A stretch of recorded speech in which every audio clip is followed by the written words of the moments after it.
طيب. بعد. السلام عليكم. السلام. فضيلة الشيخ، في رجل عمل عملية فانكم الله في ذكره، فصار لما يجمع أهله ما ينزل في نفس الوقت أنه يحتلم أحيانا في الليل، يقول أحتلم، ما أعرف أن أحتلم لو أنما لا أنزل، هل يجب على الغسل أم لا؟ جزاكم الله خير.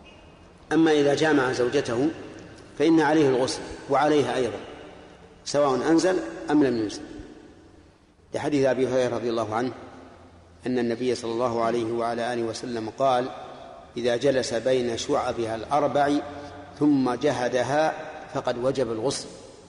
ومعنى جهدها أي جامعها. وفي لفظ لمسلم: وإن لم ينزل.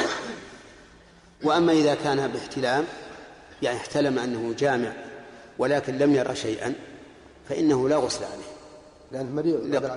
لقول النبي صلى الله عليه وسلم لأم سليم حين سألته: